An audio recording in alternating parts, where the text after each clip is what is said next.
Cheers!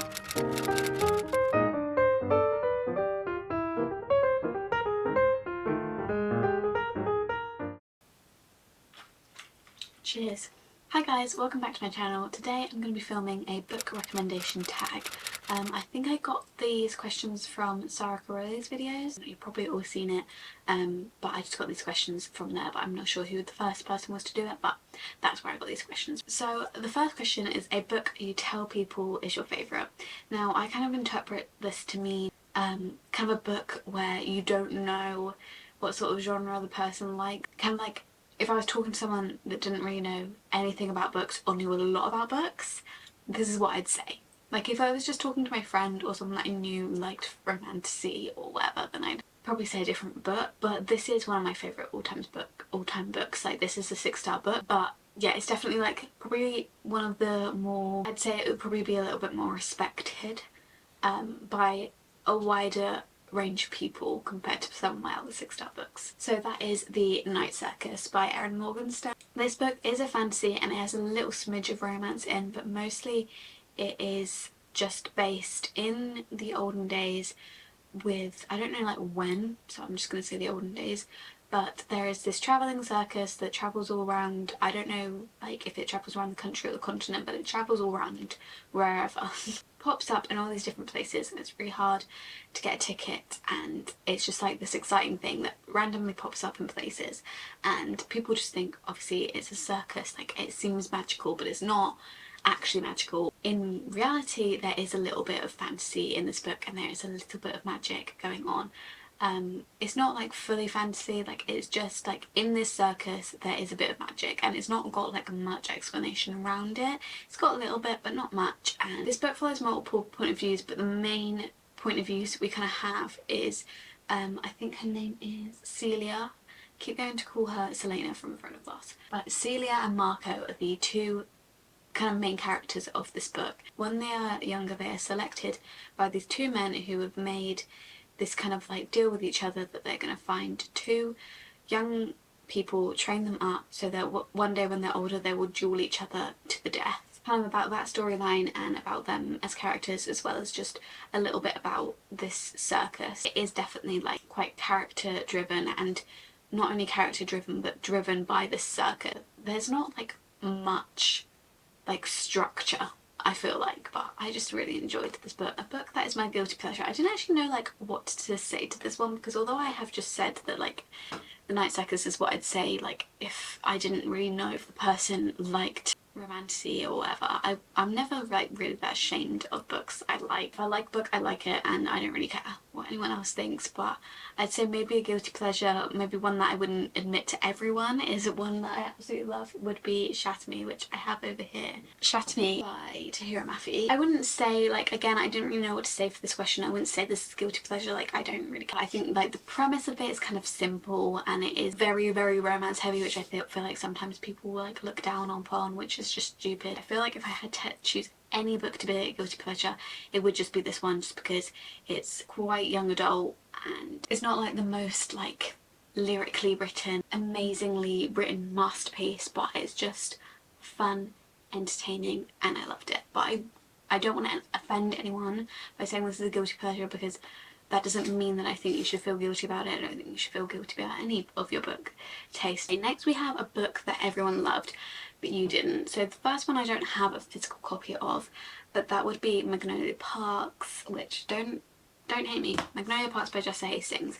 I didn't rate this that low, like I gave it like a 3-star. That's like not that low, but I was expecting it to be like, oh my god, 5-star. I think I maybe went into it with the wrong expectations, but I was warned beforehand. But I think maybe, I don't know, I wasn't prepared for the characters to be quite so annoying. Like I was expecting them to be a little bit more likeable, but I couldn't, like they didn't grow on me at all throughout the book. It was entertaining, but I didn't care about any of the characters.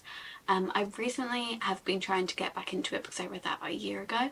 I've been recently trying to get back into it because I heard that if you don't like Magnolia Parks, you might like Daisy Hates. So I was reading Daisy Hates and trying to get back into it, and I did prefer Daisy Hates, and I might continue now that I've read Daisy Hates. I prefer the characters, but it's like I know like Normal People is one of my favourite books, so I can't really say I don't really like the miscommunication trope, but there was so much. I didn't care about the characters enough to care about the miscommunication trope. Just some of the men, the way they speak, it just irritates me, and I just don't enjoy my time reading them, and I can never root for them. I definitely did prefer Daisy Hates, and I do foresee myself probably continuing with the series, and maybe one day I will love it. But the other book that I have for this question is definitely one that I really didn't like, and I don't know if I've ever seen anyone give a bad review for this book. I know there will be bad reviews out there, but I mean, if I look on Goodreads and go onto the 1-star, like, of course there's bad reviews, but I hardly see any bad reviews for it, and so I'm kind of scared. Cersei. The ones with like the reflections from it make my camera go weird, so I'm gonna put it down, but this cover is beautiful, and that is part of the reason why I picked it up.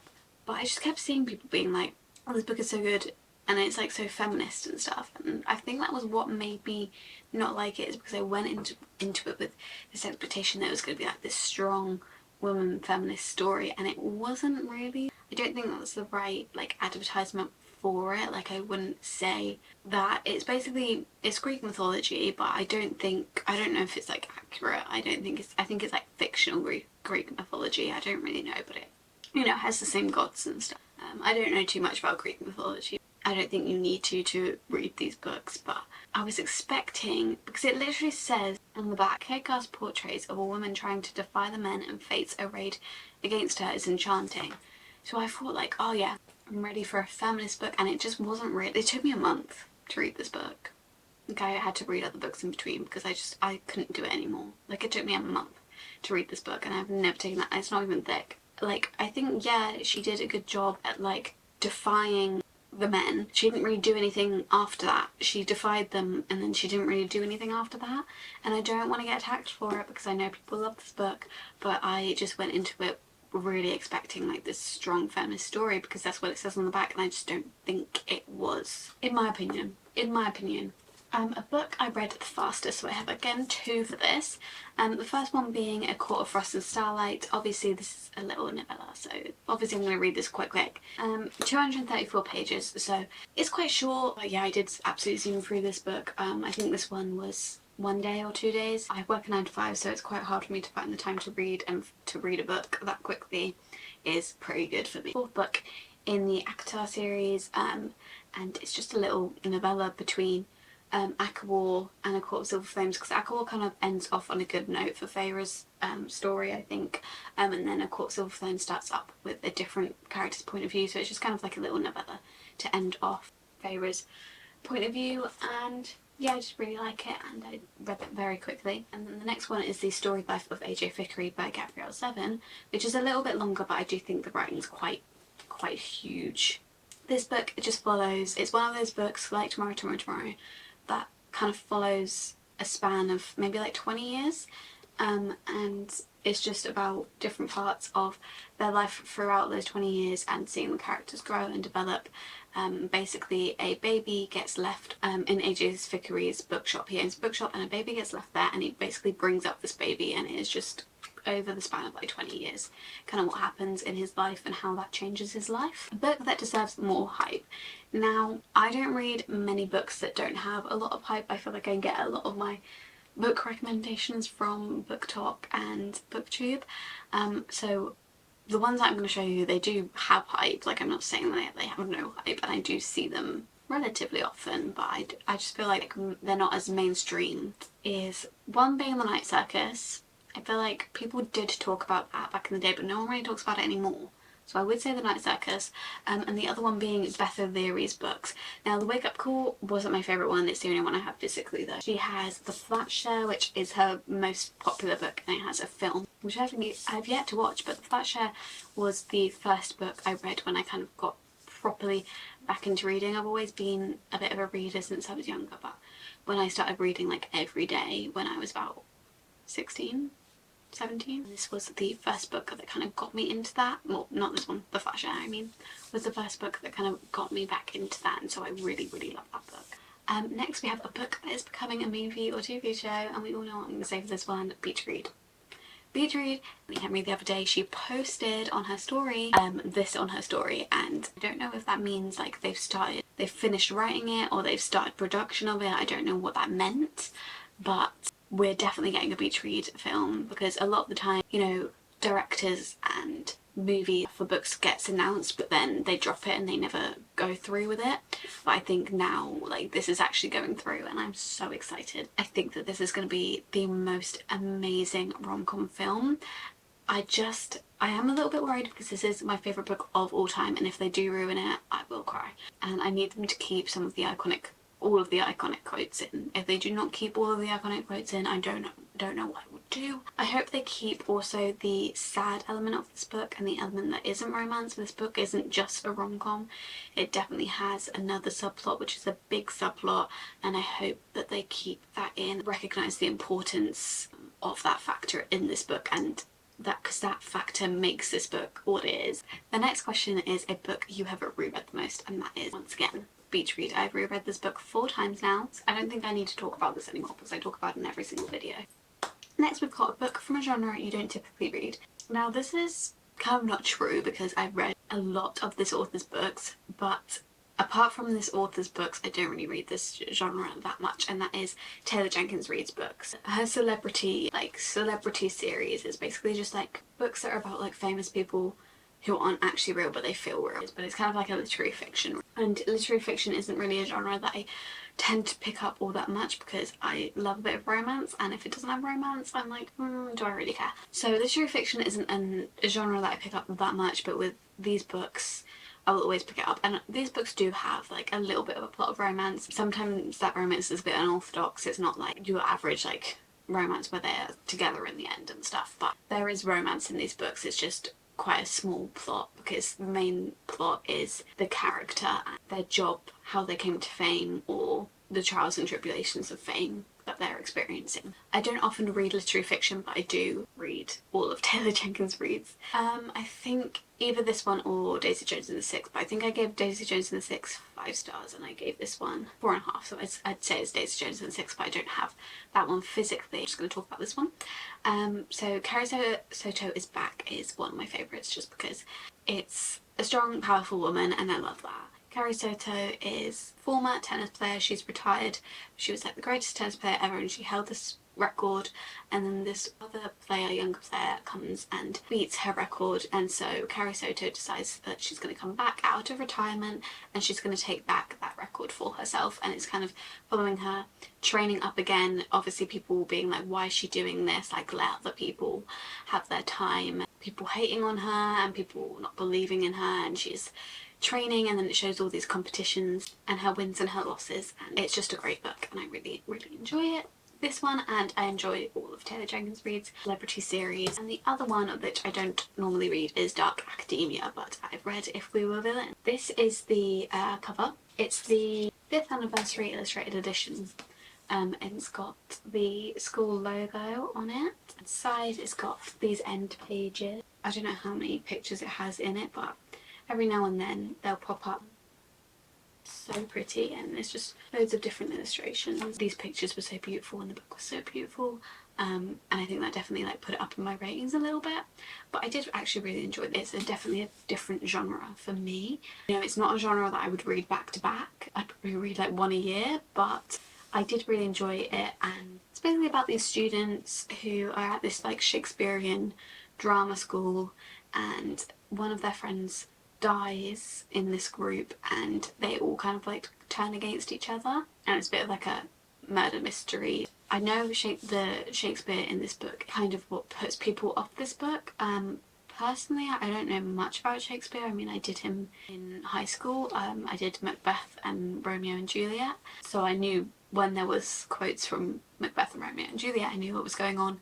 The other ones I just kind of skimmed over because I wasn't even going to try and attempt to understand those, but I do think it added to it when it was like a Macbeth or a Romeo and Juliet one and I understood it and I knew what the quote meant from studying it in high school. I do think that added to the story when you understood it, but equally it didn't take away anything from the story when I didn't understand them, so I don't think it's like a deal breaker if you know nothing about Shakespeare.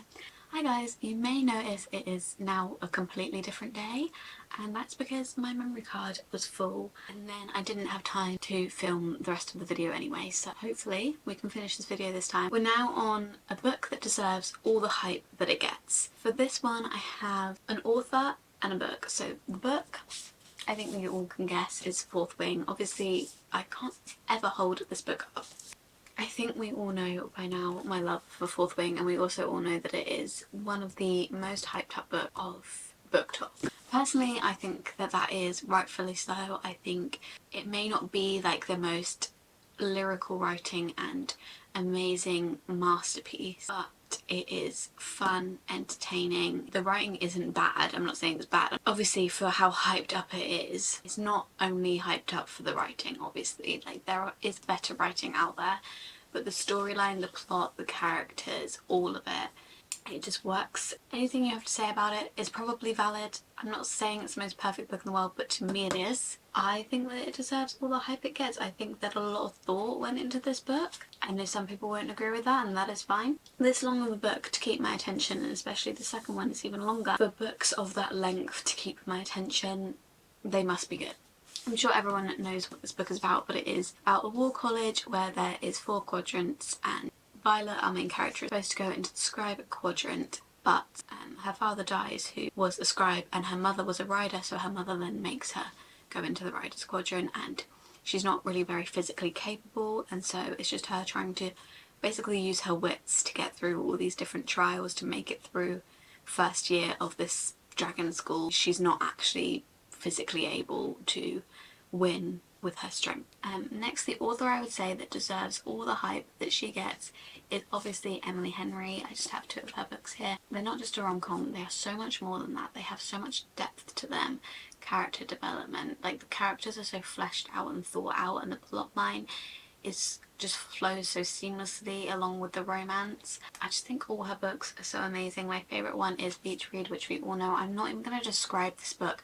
The amount of times I've talked about it on this channel, I think it's probably in every video. So I'll just talk about Happy Place.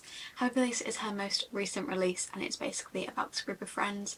They go on a trip. I think it's every summer. Yeah, every year they take a holiday. They go on a trip every single summer as this big whole friendship group, and in this friendship group we have Will and Harriet, who were actually together and dating, but they break up before this summer trip that the group is going to go on, and they think it might be like one of the last summer trips, so they just make a deal with each other that they're going to pretend that they're still together so they don't ruin the trip. It's a bit of second chance romance. All her books, like the romance is so great, but the subplot, like in this one, the subplot is kind of like losing friends and changing in your 20s, I feel like. They're not even subplots really, I think it's like half that plot and half romance. And next is a book you usually recommend when asked to give a recommendation. So one that I usually recommend is because if I knew nothing about what they liked, I feel like thrillers are kind of a safe bet to go with, because most people can get through them because you want to read them quickly to find out what happens in the end. And the one that I always recommend is Rock Paper Scissors by Alice Feeney.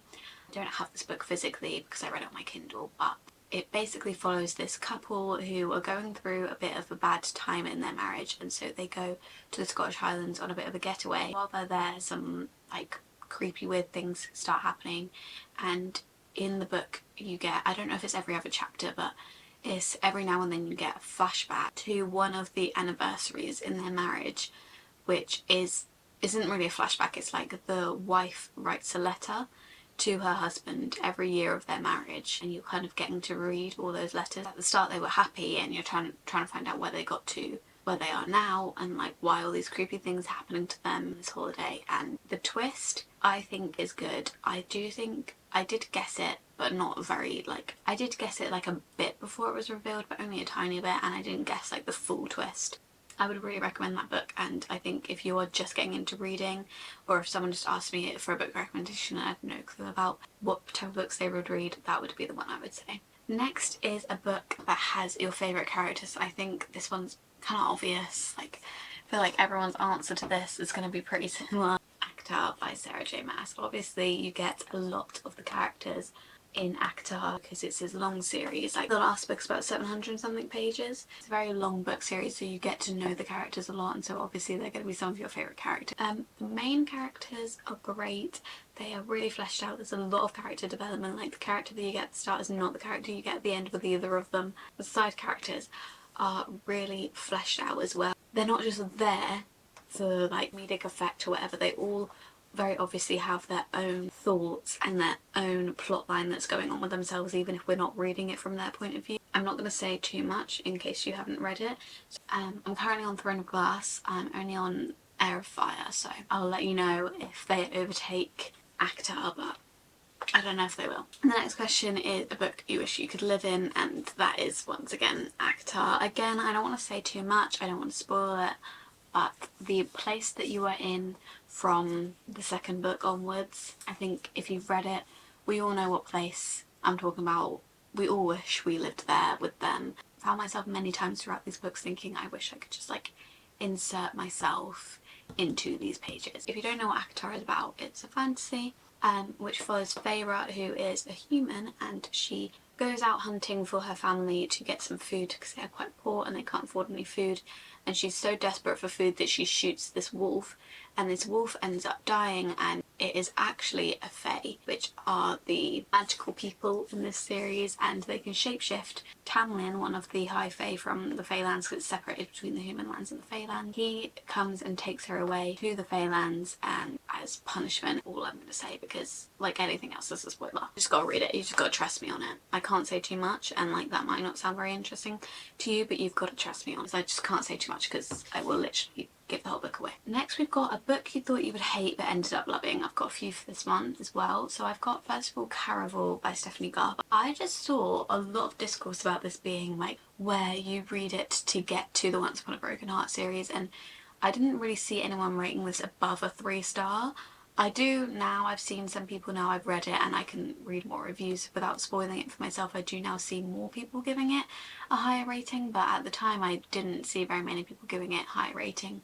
But I wanted to read this before Once Upon a Broken Heart because I can't like not go in chronological order with series, so I did read this and I actually ended up giving it a 5-star. I absolutely loved it. It basically follows Caraval, which is this event that goes on once a year, which is hosted by the master, who's called Legend. He basically puts on this Caraval and there's loads of clues that you have to follow to kind of figure out the answer and win, and if you win then he will grant you one of your wishes. You follow Scarlet in this book, and she enters Caraval with her sister, but her sister goes missing, and so she basically does Caraval with the help of Julian instead to figure out how to win Caraval so she can get her sister back. Then we also have Tomorrow. Before this book, the only literary fiction I'd really read was Taylor Jenkins Reid's books, and it literally says on the back, it's not a romance. A literary fiction that's definitely got no romance in was kind of not really my sort of thing,